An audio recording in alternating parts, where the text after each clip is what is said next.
Del teléfono, Noelia Barral Grigera. Del otro lado del teléfono en Buenos Aires estará el diputado Rodolfo Tailade. Buenas tardes, compañero Rodolfo Tailade. Aquí lo saludamos Sonny Martínez, el Toto Fernández y la Gringa Reule desde Bariloche. ¿Qué tal? Buenas tardes a los tres. Gracias. Muchas gracias por este momento para poder charlar. Quería preguntarle un par de cositas que tienen que ver con los integrantes de este gobierno nacional y la sucesión de escándalos de corrupción, de cuentas, de empresas offshore y demás. En estos días hay una ampliación de denuncia suya al respecto de esta cuenta de Gustavo Arribas. ¿Estoy bien informado? ¿Puede ser? Sí, en realidad lo que judicialmente el tema está en manos de la Corte Suprema, porque el año pasado el juez Canicoba Corral ordenó el sobreseimiento de Arribas en una investigación express, diciendo que no había nada que investigar acá, que había ocurrido todo en Brasil, y cerró la investigación en Argentina. Y luego de que pasara por las instancias de apelación, finalmente está en la Corte, que es la que tiene que resolver si reabre o no la causa a partir de toda esta nueva información que ha surgido. Así que, pero nosotros estamos atrás, estamos motorizando un poco la cuestión y seguramente nos vamos a presentar pidiendo esto. Uh-huh. Y, además de Arribas, hay varios otros personeros del gobierno a los cuales se le están descubriendo cuentas.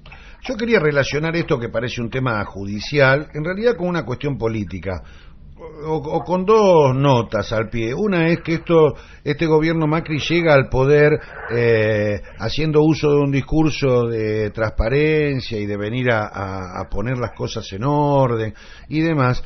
Y ya en el mensaje del 1 de marzo pasado de apertura, anteayer, o la semana pasada, de apertura a las sesiones, Macri no pudo profundizar en esta cuestión de la lucha ante la corrupción y demás. Tuvo que hacer caso omiso a esta cuestión en su discurso. Bueno, exactamente, no dijo mucho, pero sí hubo un par de referencias que me parecieron bastante... digamos, un poco provocativas, digamos, ¿no? Porque señaló que había para sus funcionarios un alto estándar ético. Sí.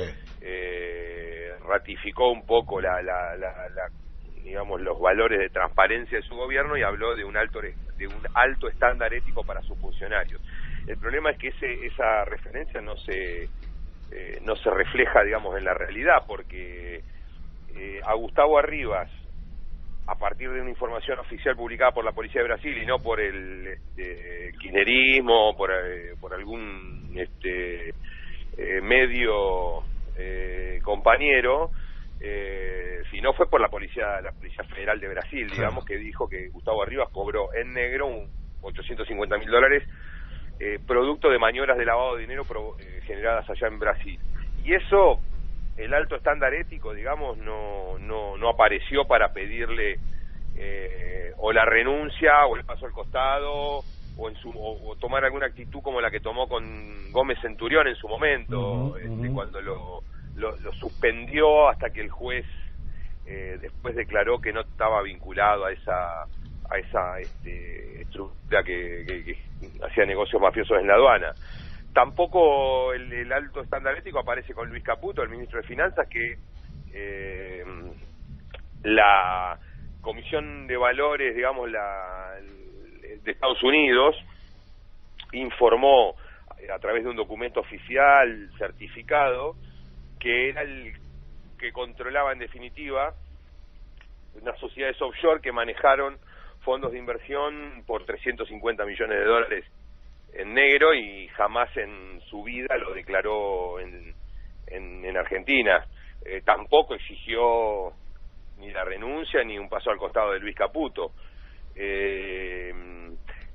en el caso de Díaz Gilligan aparece por primera vez una renuncia, pero bueno, se trata de un funcionario segundo claro, de segundo nivel, pero a los peces gordos los preservan, los resguardan en lugar de hacer honor, digamos, a lo que plantean ellos como el gobierno de la transparencia, ¿no? Tailade Fernández lo saluda, buenas tardes. Buenas tardes. Al respecto, justamente, ¿y qué comentario tiene para hacernos, siendo que el actual titular de la Administración Federal de Ingresos Públicos tiene el 95% de sus capitales en el exterior? Ahí también está flojo de papeles, como quien dice, no está todo debidamente hecha la declaración. Y por otro lado, parece paradójico que la persona que se tiene que encargar de combatir la evasión fiscal haya fugado su propio capital al exterior y haya pertenecido a un fondo buitre, ¿o me estoy equivocando yo? No, es así, tal cual lo dice. Bueno, ahí tampoco se nota el alto estándar. El alto estándar ético, digamos. Pero ahí yo lo que podría agregar es lo siguiente. Efectivamente, Cuccioli tiene esas particularidades, ¿no? Casi todo el dinero en el exterior, sin ninguna expectativa de que regrese pronto, digamos, de que lo traiga pronto al país, al igual que el ministro de Economía, el ministro de Hacienda, digamos, Duhovne. Pero yo lo que diría ahí es que la verdad que cualquiera que ellos pongan en lugares de máxima responsabilidad de gestión van a tener estos problemas, digamos, porque son personas que han vivido, digamos, así toda la vida, entienden así los negocios, no saben poner una fábrica, pagarle el salario a los trabajadores, producir algo.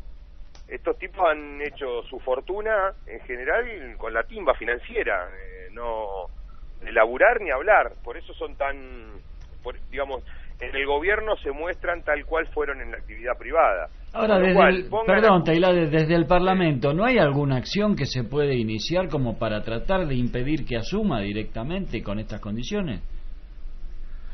Bueno, lo que hemos pedido, no, en el caso de la AFIP... es un ente autárquico. Sí, la designación, por supuesto, es facultad del presidente de la Nación. Nosotros lo que podemos hacer es cuestionar, de la misma manera que hemos planteado, por ejemplo, la interpelación de Luis Caputo y la semana pasada la interpelación de Gustavo Arribas. Eventualmente podría llegar a concretarse algún planteo similar respecto del nuevo titular de AFIP, pero en cuanto a la designación, salvo cuestiones por ahí muy evidentes como alguna condena penal y esas cosas, en principio contra esa facultad discrecional del presidente no se puede hacer nada. Sí, el control desde el Congreso de la gestión, mediante estos mecanismos de la interpelación. Claro, lo que pasa es que suena... Para eso tenemos que conseguir mayorías en la Cámara y hasta ahora, bueno, fue difícil. No queda claro si la vamos a tener para estas últimas dos que presentamos, que son las de Caputo y Arribas. No, porque suena hasta como una provocación, ¿no? Porque cuando se lo cuestiona a Caputo por cuestiones inherentes a, precisamente, manejos financieros poco claros y demás, Caputo pone a uno de sus lugartenientes para que lo controle a través de la AFIP. Sí, justamente se da esa situación, ¿no? Que pocos días después de que aparece o de que se conoce la noticia de que el juez pidió a la AFIP el levantamiento del secreto fiscal y el envío de la información vinculada al patrimonio de Caputo, cambian al titular del organismo y ponen al segundo o tercero del Ministerio de Finanzas que conduce Caputo, que es justamente este hombre Cuccioli. Pero la verdad que esas cosas el gobierno en ese sentido nunca se ha frenado, digamos, por nunca deja de sorprendernos los escándalos. Sí, exactamente, eso hay que reconocérselo. No le interesa demasiado el escándalo que puede armarse a partir de alguna designación y demás. Ellos siguen adelante hasta que empiezan a ver que por ahí con estos estudios de opinión, Focus y demás, empiezan a ver que por ahí hace falta hacer algún recambio, entonces avanzan, pero mientras tanto mucho no les interesa. Hay algunos estudios de opinión que a ellos le están marcando que uno de los temas que, aunque parezca mentira, más caló en la pérdida de imagen de este gobierno es justamente el tema de las cuentas en el offshore, del dinero afuera, del blanqueo y demás, ¿no? Ese es un punto que debería preocuparlos. Ojalá sea así. Yo no los conozco, pero ojalá sea así, porque son cuestiones que en general a la gente les cuesta comprender, independientemente que por supuesto los medios oficialistas hacen su laburo de blindaje, de ocultamiento, sí. Pero aún así, cuando eso trasciende a la sociedad, no es fácil, digamos, que la gente comprenda en su plenitud la gravedad de estas cuestiones, y además es todavía más difícil asociar la existencia de las sociedades offshore, de la guita afuera y demás, con perjuicios concretos, sí, a la vida cotidiana. Sí, al bolsillo de cada uno de nosotros. Y la verdad que hay una relación directa, y ahí me parece que nosotros tenemos que, por lo menos la oposición, tenemos que trabajar para que eso logre ser entendido por la gente. Es decir, acá la plata que se va, la fuga de divisas que se va a los paraísos fiscales y que se aloja en estas sociedades offshore, es plata que el Estado está pidiendo, emitiendo bonos de deuda, entra ese dinero a Argentina para salir luego, por la venta de dólares indiscriminada que hace este gobierno, termina en estas sociedades offshore, con lo cual claramente esto tiene impacto en el déficit, tiene impacto en los intereses que se pagan de deuda, y la plata termina en otro lado y no en el país. Y esas cosas la gente todavía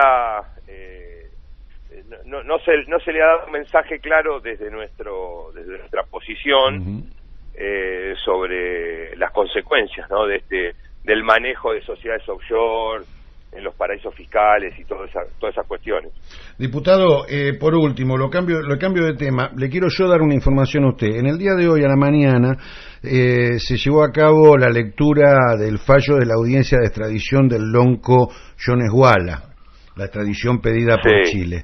Y el juez Villanueva, juez federal de aquí de Bariloche, falló otorgando la extradición, digamos.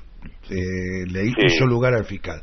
Esto provocó las protestas de mapuches y no mapuches y gente concentrada en los alrededores del juzgado federal, y en estos momentos tenemos en la comisaría segunda de Bariloche, donde está el centro cívico, una veintena de personas detenidas, entre las cuales hay 2 periodistas de Bariloche y una mujer embarazada. Y menores. Y también hay dos menores de 14 años que están no en la comisaría sino en el hospital. Queríamos una reflexión suya al respecto, y si es posible, porque lo está escuchando mucha gente en Bariloche, un mensaje suyo a los familiares y a la gente que está detenida.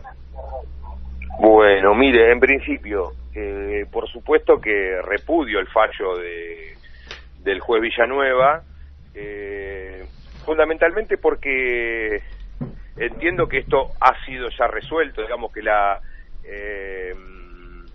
decisión de hoy me parece que tiene poca consistencia jurídica. La que realmente me pareció una buena decisión fue la que en su momento tomó el cuestionado juez Otranto, que declaró la nulidad, digamos, del entonces del primer juicio de extradición, a partir de entender que había habido irregularidades, inclusive muy graves, como alguna tortura que habían sufrido algunos testigos por parte de personal policial, digamos. Esa nulidad que se declaró en su momento, desde mi punto de vista jurídico estrictamente, inhabilita lo que pasó hoy. Y por lo tanto, claramente lo atribuyo a una cuestión política, es decir, una decisión judicial que claramente está vinculada a la política y a las necesidades del gobierno nacional de seguir manteniendo a la comunidad mapuche como uno de los grandes enemigos del país. La segunda reflexión es respecto del propio juez Villanueva. Yo recuerdo que el año pasado el Colegio de Abogados de Bariloche señaló que el juez Villanueva, que es el subrogante del doctor Moldes, digamos, que forma parte del Consejo de la Magistratura de la Nación, que yo también integro, el Colegio de Abogados de Montevideo se quejó de que el doctor Villanueva, en definitiva, no, que es juez federal de Neuquén, pero que subroga en Bariloche, no cumplía ni una función ni la otra. Es decir, en Bariloche estaba muy pocos días y en Neuquén también, con lo cual ese reparto de funciones conspiraba contra una adecuada administración de justicia claro, por parte del magistrado. Y la verdad que en esas condiciones no veo que un juez pueda tener la posibilidad de tener el conocimiento de todas las causas que tiene, y por eso me da la impresión, sin conocer el expediente, sin haber leído en detalle constancias de la causa, me da la impresión de que la decisión de hoy no obedece a una análisis, digamos, a conciencia del expediente, sino básicamente a una decisión política, al interés político del gobierno nacional de que salga efectivamente como salió la sentencia. Y finalmente para los familiares y la comunidad, no solamente mapuche, sino en general, que está interesada en